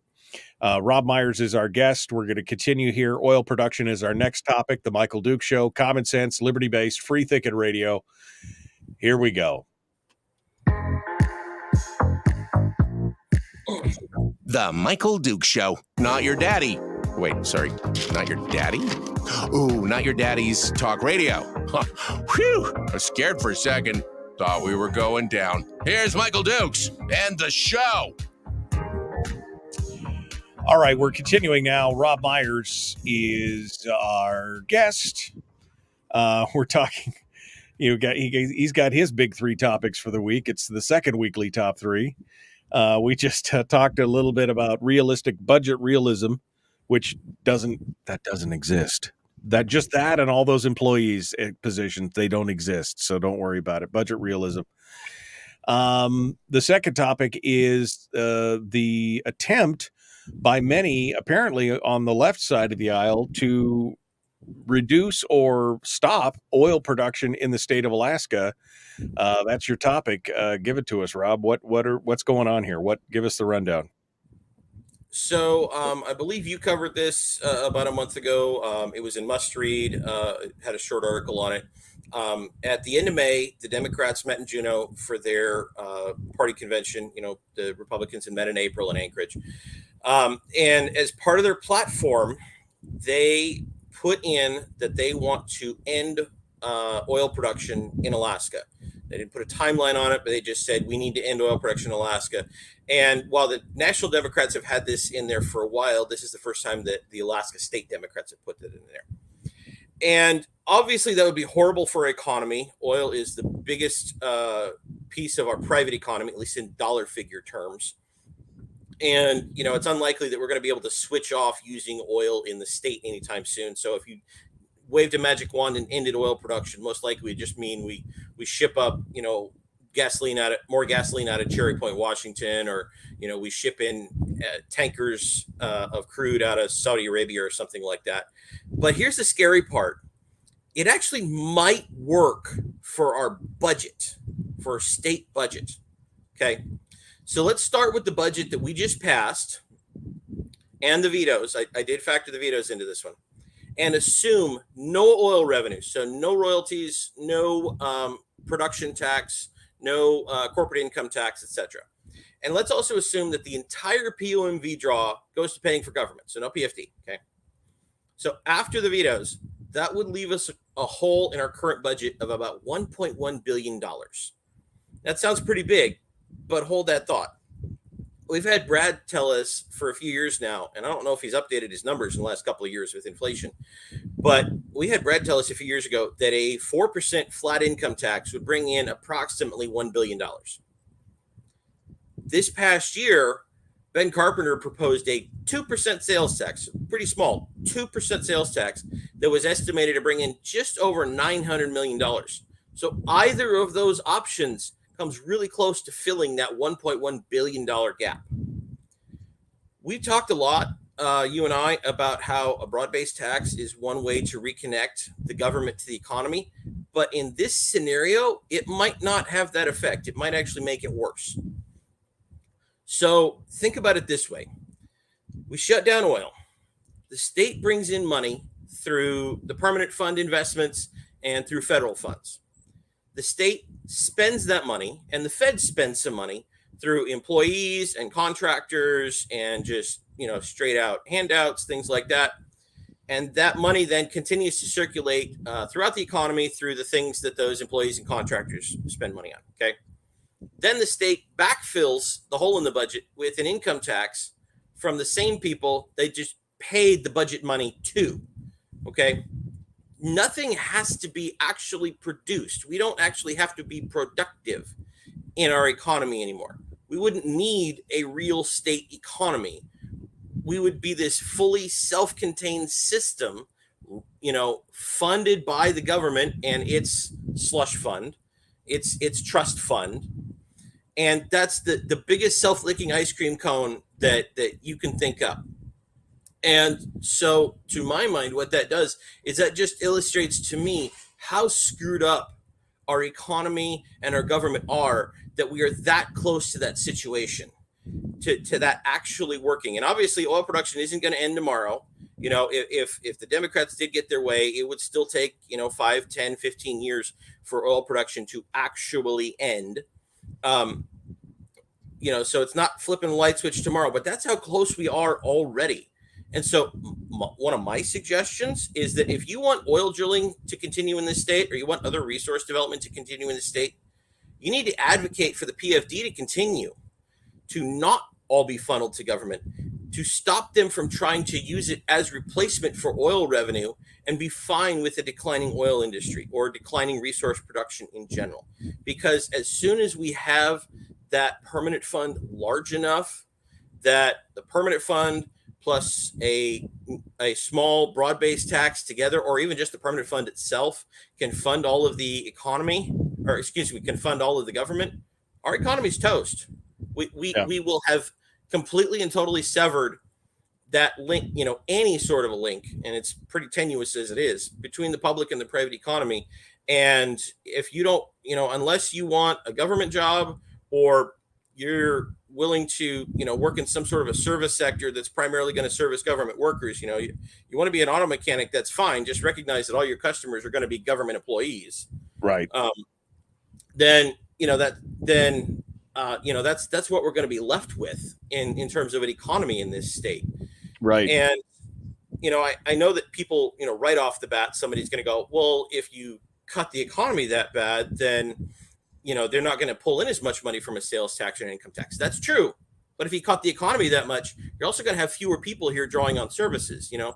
For example, we're going to have more people move and take their kids with them and have fewer kids in schools. That's just, one of the most obvious examples. You're not going to need millions of dollars of maintenance up there on that haul road every year, because you don't have, hundreds of trucks trying to go up there every week to supply the oil industry. Just as a couple of examples. This sounds like the perfect plan to turn Alaska into a government park, is what it sounds like. Because again, it becomes that terrarium, those terrariums that are self-enclosed and you never had to add anything to or anything else. You just let them cook inside their own little bubble. That's what this sounds like right now. Except, of course, they will still be adding millions of federal dollars into the state while they're doing that. But yeah, you're right. The private economy will become not just an afterthought. It won't even matter. It just will not even matter at that point. Correct. Absolutely. And that's not a situation that we want to be in. If you want, I think most people want to live in a state that, has a future, that has some growth, that has, you can look at and go, okay, not only can I live here and buy a house and make a career, but my kids can grow up here and have a shot at staying and making a career. And, I think that these last few years, even though our economy has been doing fairly well between growth in the oil industry and, infrastructure money from the feds coming in. And so we've had a lot more money, and that means a lot more employment positions available in the state the last couple of years. We're still seeing people leave because people are going, yeah, but those are short-term jobs. I can come up here and work for 2, 3, 4 years and make some money, but at the end of that, the job's going to end, and then there's nothing here for me. So until we get over that hump of saying, hey, we need to build an economy that is actually going to produce, good long-term jobs of 10, 20, 30 years, then without that, then why would people hang around here? Well, and that's why I think we've seen a combination. That's part of the problem of why we've seen the outflow of population from the state as it is. I know every time that we've talked about things like some form of tax or something else, people say, well, that doesn't work because look at California. Well, okay, look at California. Look at what's happening to California right now. There is a massive outflow from California.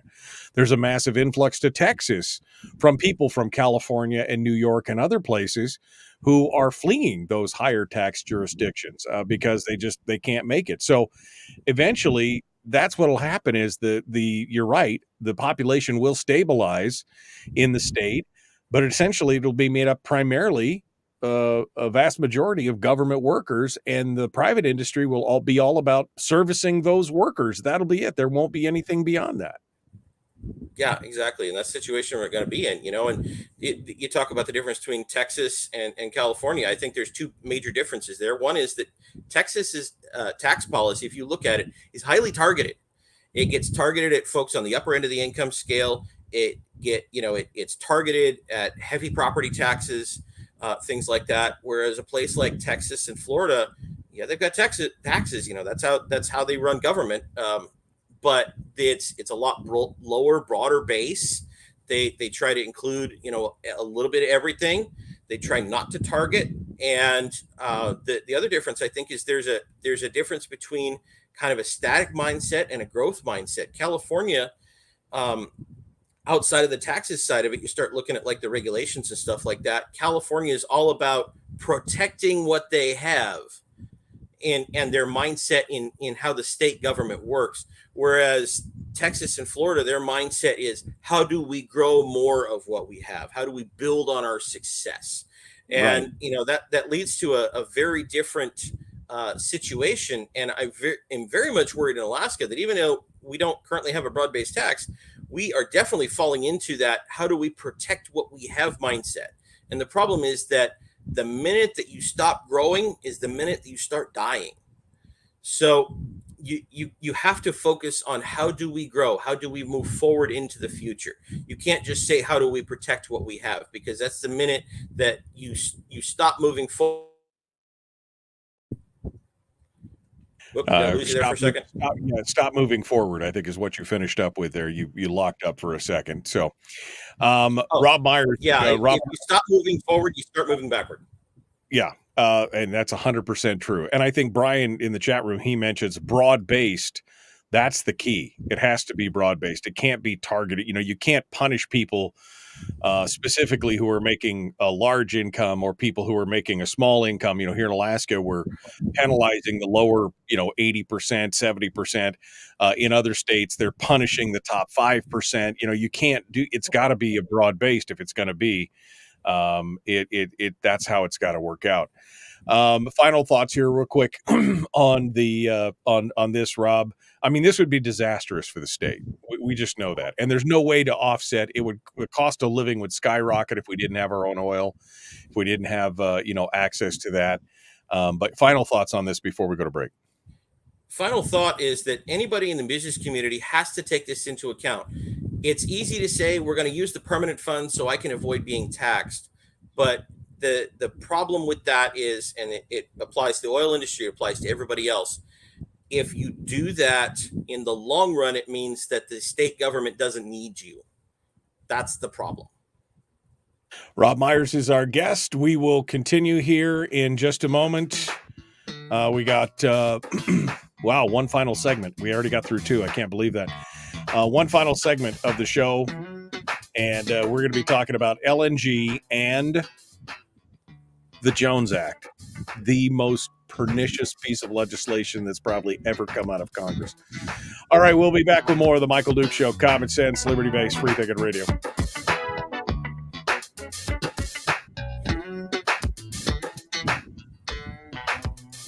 If you missed the show, you can listen to it on your time with Dukes On Demand. Oh, and it's free. Like America used to be. Streaming live every weekday morning on Facebook Live and MichaelDukesShow.com.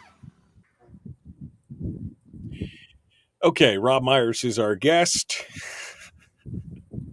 I'm sorry, I'm just reading some of the comments here. Did I touch off a hornet's nest again? You should never. Kyle Johansson, former legislator, says, funny how quiet it gets in here when folks like Myers or Colomb express their support for an income tax and a sales tax. I don't know if he was, I don't know if you were expressing support, but it's at least here's what kills me. If I talk about it, people are like, oh, you want to, I'm like, if we don't talk about it, at least as part of the equation, what'll happen is they'll just implement one anyway, and it'll probably be the worst form because we had no input prior to it happening, right? I mean, I would rather at least have a say in the conversation or at least have a discussion about it before it just pops up magically in front of me.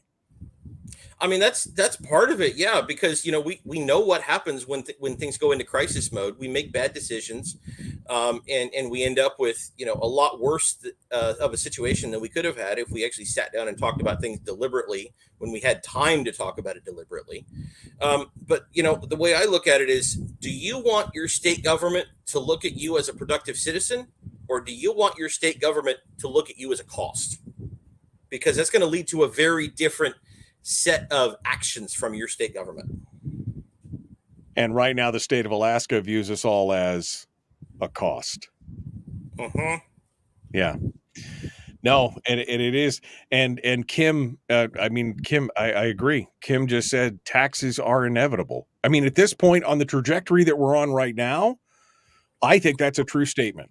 I think that is a true statement, and everything else, all these other discussions, and it's all avoidance. Everybody wants to avoid the inevitable, but it is inevitable because of the trajectory of our spend and the way we're treating the public or the private economy versus the public economy. It is an inevitability. And if we don't talk about it now, then when it shows up, then we'll be so far behind the power curve, it won't even matter. Yeah. Exactly. And again, we'll get the worst case scenario out of it instead of the least bad scenario. Because, all taxes are bad, but some are worse than others. And, all ways of funding government, whether it's through taxes or through oil royalties or investment income or whatever, all ways of funding government are bad. Some are more bad than others. And right. That's part of the discussion that we're not really having. Unfortunately, is what is the least bad way to fund a government. So it boils down to right now. Right. Well, and so Kyle's trying to push. He says, well, Julie Colomb said that she would support it. Let's ask the senator if it's an acceptable option. Well, I'll let you answer it. I mean, I'll tell you, here's my thoughts. It's not an acceptable option, but it is an inevitability. And so while I don't agree that it's an option that I want to see, if we don't at least pick the poison that we're going to be poisoned with, I'd rather have the one that makes me sick instead of the one that kills me. But I'll let you answer that, Rob. I would tend to agree with that in principle, that we're having to pick the least bad option. And if what we have done for 50 years is done everything that we can to avoid taxes, and the end result of that is that we have damaged our economy in the process. So you can either damage the economy with a tax, or so that it makes it a little bit harder to live here, or you can't, but it gives the citizen a reason to pay attention to government spending, and it gives the government a reason to keep citizens employed. Or you can go the route of funding it some other way with the oil or with the permanent fund or something like that, where it's not a tax, and it's not going to get hard to live here. It's going to get impossible to live here because the government isn't going to want you to have a job, because you are now a cost to the government. Yeah, I mean, exactly it. I mean, that was the danger of that whole idea of $100 billion permanent fund. Oh, if we could get to $100 billion, then we could do whatever we want. It won't matter what goes on in the private sector anymore. And that's the danger point. That's the inflection point that we're at this time. We have to talk about it, whether we want it or not. No, I don't think any of us want it, but we have to talk about it. I was just having a discussion with somebody yesterday, and I've talked a lot to you about the petrostate, and that's our form of what's called the resource curse up here, which means when you get dominated by a natural resource, especially when the government is the one that has the vast majority of the access to the wealth from that resource, it distorts your government, it distorts your economy, causes all kinds of problems in the long run. What we're in danger of right now is the permanent fund becoming the new resource for the next resource burst. Yeah. And the permanent fund is going to go from a blessing to a millstone around our necks. Robb Myers is our guest. We're going to continue. Our next topic is LNG and the Jones Act, which, oh man, I got so many problems with that. We'll continue here. Robb Myers, our guest, The Michael Duke Show. Please like and share. Like and subscribe. No, it will be 0 PFD and taxes. Tim Kim just said taxes or PF. No, it'll be one or the other. The Michael Duke Show, proudly splitting the left versus right dichotomy. Yeah, I had to look that word up too. I don't think it means what he thinks it means. Here he is, though. That guy, Michael Dukes, the one with the show. Okay, we're continuing here with Robb Myers, our guest, talking about state issues. We could spend a whole show just on the last segment for sure, but let's move on here to LNG. It's a crisis. We hear about it's a crisis. Is it a crisis? I mean, I will say I got an email yesterday before we jump into this that I thought was interesting.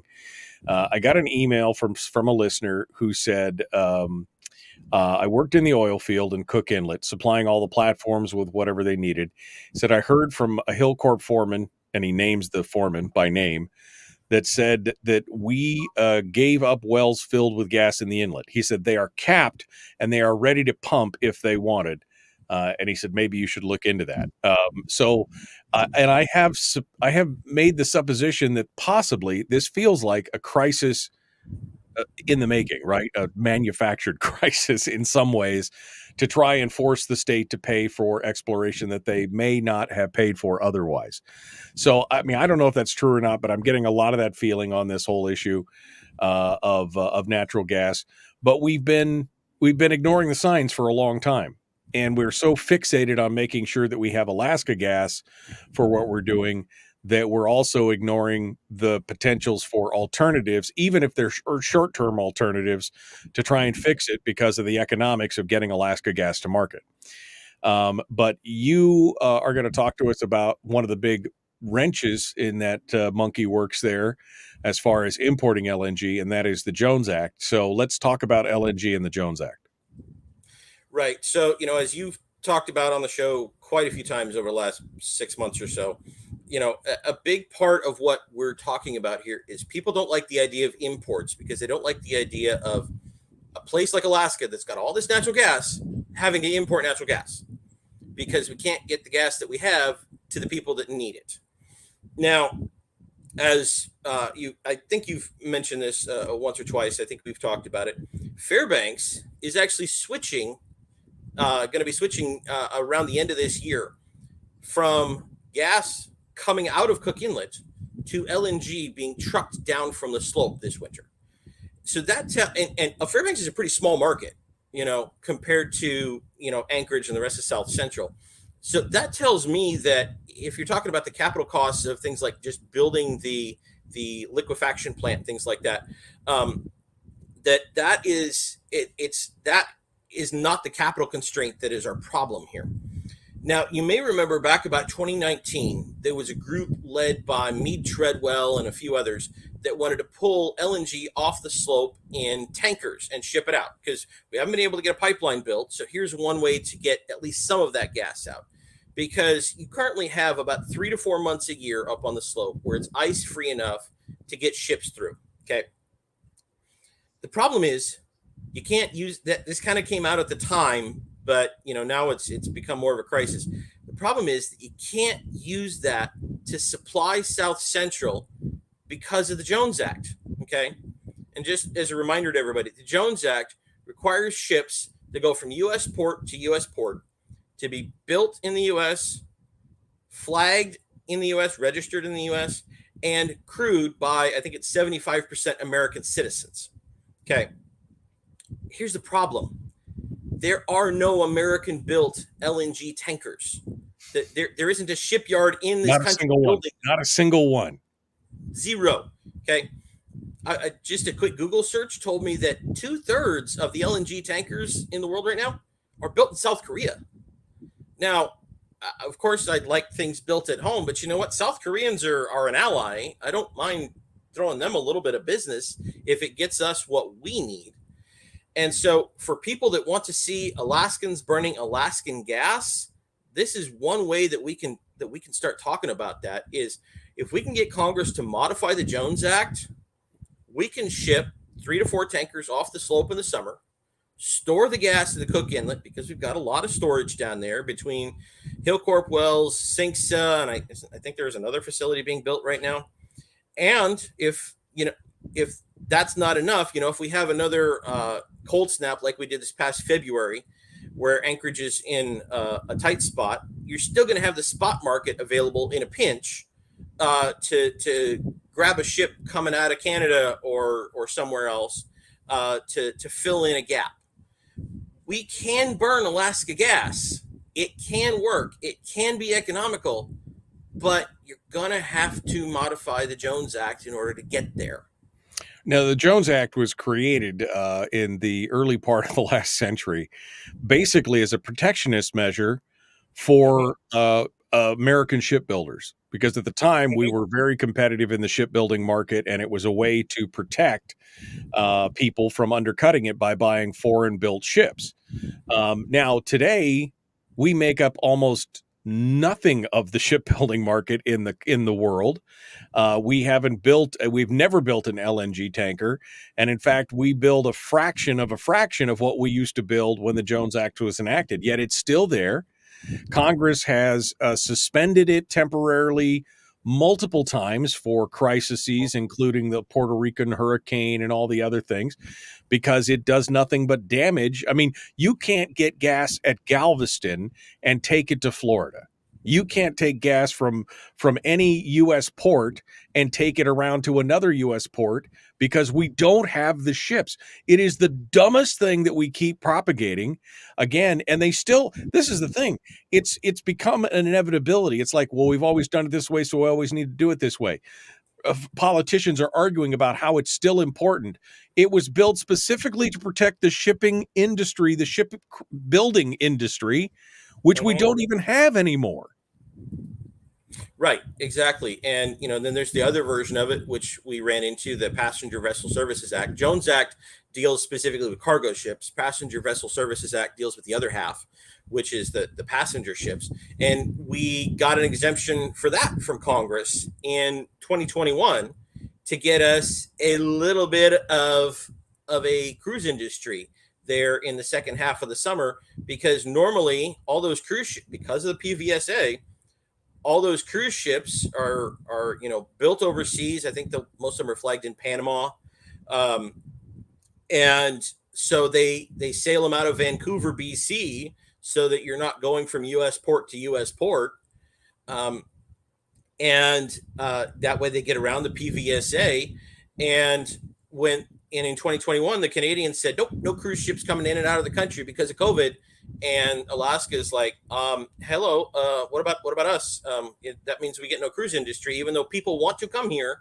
They're trying to book tickets. And so we turned to Congress and we got an exemption for 1 year for the PVSA. We needed exemption to the Jones Act, not just for 1 year, but for long term, in order to be able to use our own natural resources, to use our own energy in this state. I mean, this is such common sense to me when I look at this, and yet I look at the arguments about this from some of the senators and legislators who are still fighting against any change to a law that is 100 years old. That the technology differences between then and now are amazing and astonishing. The fact that we've developed and discovered new resources in different places that could be utilized but can't, simply because we don't build the ships. It's not just protection, it's a suicide pact is what it is. It's essentially a suicide pact where we've all agreed not to do anything unless if we were building LNG ships, it would be one thing, but we're not. And so what's the answer? The answer is an exemption. Now, we got 3 minutes here. What do you think the chances of something like that happening? Because they've passed resolutions in the Senate before, in the legislature before, to encourage Congress to give us a waiver, to repeal it, to everything else. Crickets. So what are the chances here? I don't know. This is just something that I've recently become aware of over the last 3 months. As we've been exploring the different options. I think I've told you before, I'm not a fan of subsidies. That's the other route that we've talked about going. I don't personally have an issue with importing LNG. I understand the psychological problem, but from a business perspective, to me, it makes sense to just go with whatever the cheapest option is. But the simple fact of the matter is that the cheapest option would be Alaskan gas if the Jones Act was not your barrier. And so, I'm just trying to spread some awareness to some folks. In the past, we've talked about the Jones Act in terms of how much more expensive it makes, shipping groceries up here and things like this. And, I hear from folks that support keeping the Jones Act, well, we need to use Alaskan gas. And I'm like, well, you can have one or the other. You're not going to get both. Okay. You can either support the Jones Act or we can use Alaskan gas. You need to pick one. Right. Exactly. Well, and that's the problem is that, it would make a lot of things cheaper in the long run. It would make a lot of things cheaper. And if they force us to do what they're wanting us to do right now, if we do end up importing, it means that we're giving our money to foreign entities because we have to buy overseas gas. We cannot buy domestic gas because it cannot be shipped from U.S. port to U.S. port. Right. And so you're, again, a suicide pact. You're forcing us to buy outside of the U.S. because it's the only way we can legally ship it to ourselves. It's madness. All right, Rob. Well, thank you so much for coming on board. As always, it was a great conversation. We look forward to talking to you again. Thank you. Always good to see you, Michael. All right. Hold the line for just a second. Folks, we're out of time. We got to go. Tomorrow is Firearms Friday. Chris Chang will be joining us and Willie Waffle. We'll see you then. Have a great day. Be kind. Love one another. And live well.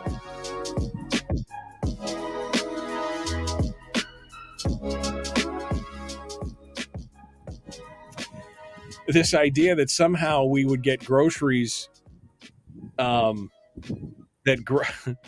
groceries would be more expensive or cheaper or what? You could make it specific to LNG imports because there's no LNG U.S. flagged. Nobody even builds LNG ships in the United States. You could make it specific to that if you're so worried about it. Although I'd love to see competition. If there could be foreign flag carriers that could carry freight from Seattle to, now you got more competition. Okay, great. Competition's a good thing. Again, this whole thing was about basically. And Frank just said the Jones Act is not about ships. It's all about the money the ports collect on the tax. Frank, I'm sorry, you got to read into that a little bit more because this bill was specifically built to shield and protect American shipbuilders. That's what it was about. Now, maybe it has morphed a bit down the road into port taxes and some of the other things. But again, those are issues that can be settled in a different way. This Jones Act thing is handcuffing Americans across the nation from being able to ship port to port in the U.S. But again, it could just be an exemption for LNG, right? Right, Rob? That's one way to go about it. Yeah, I mean, there's multiple ways to do this. We say, oh, okay, maybe we put in an exemption that says you're exempt from the Jones Act as long as you're going from port to port in the same state, or you're exempt from the Jones Act if you're carrying a certain commodity. Something like this.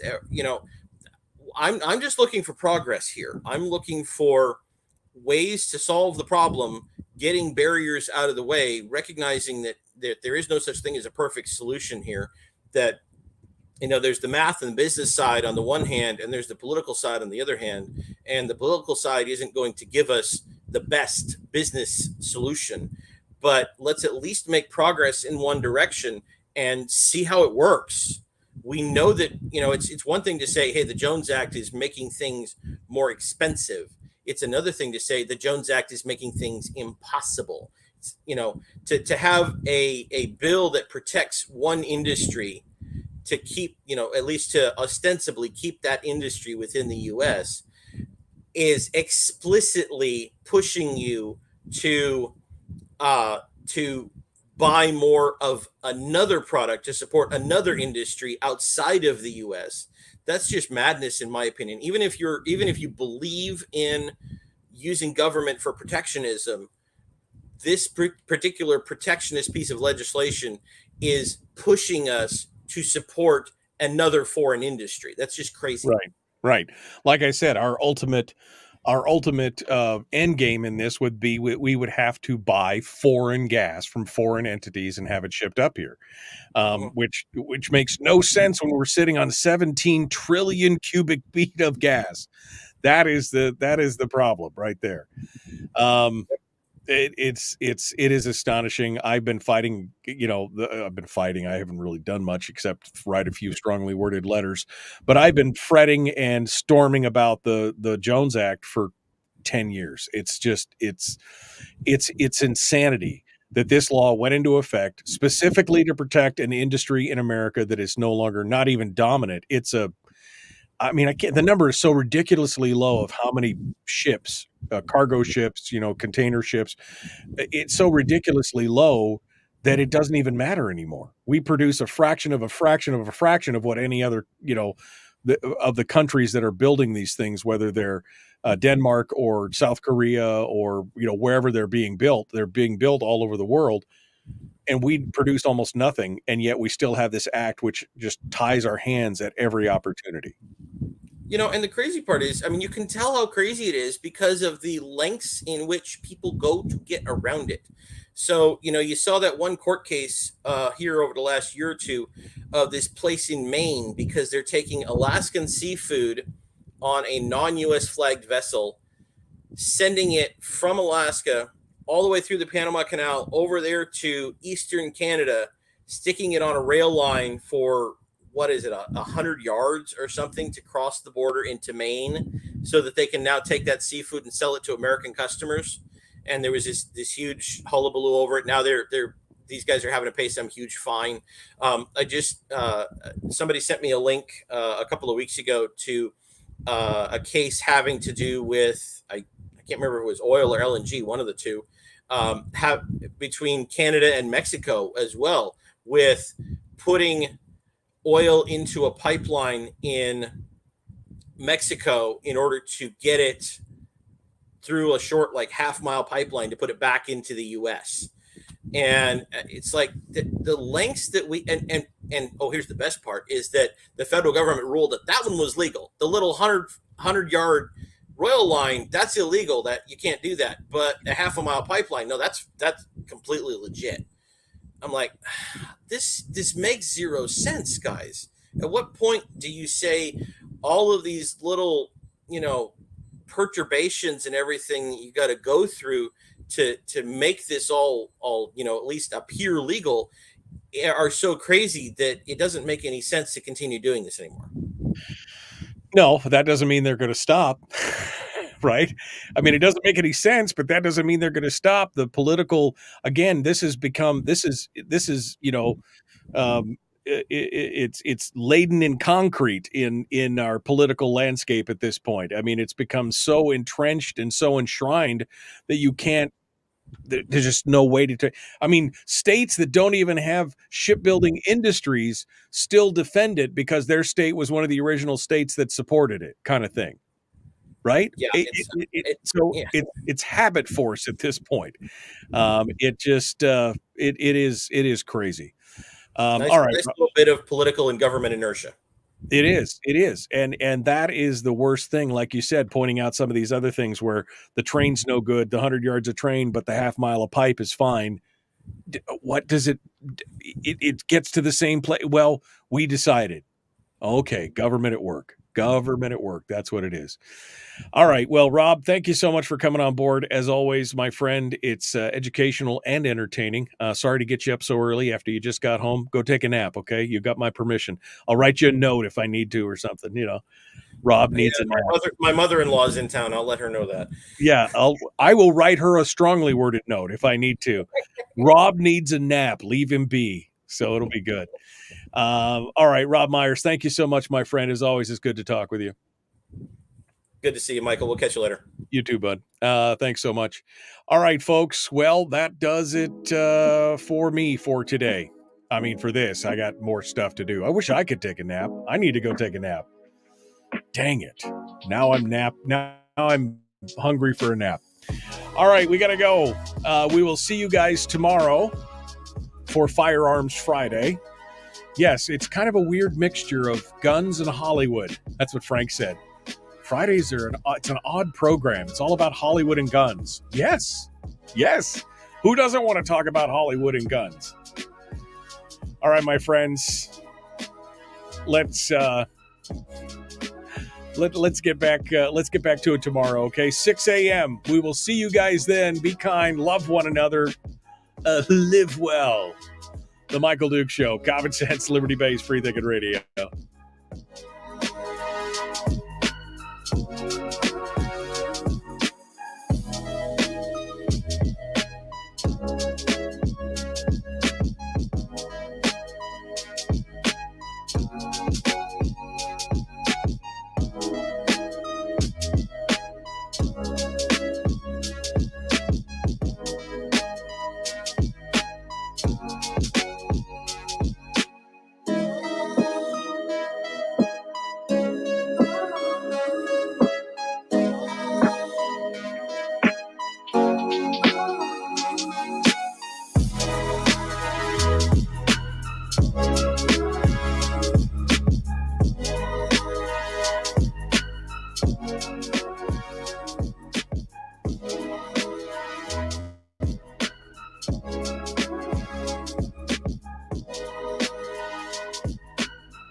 We've shed our terrestrial radio skin, and now we are slimy lizard internet people.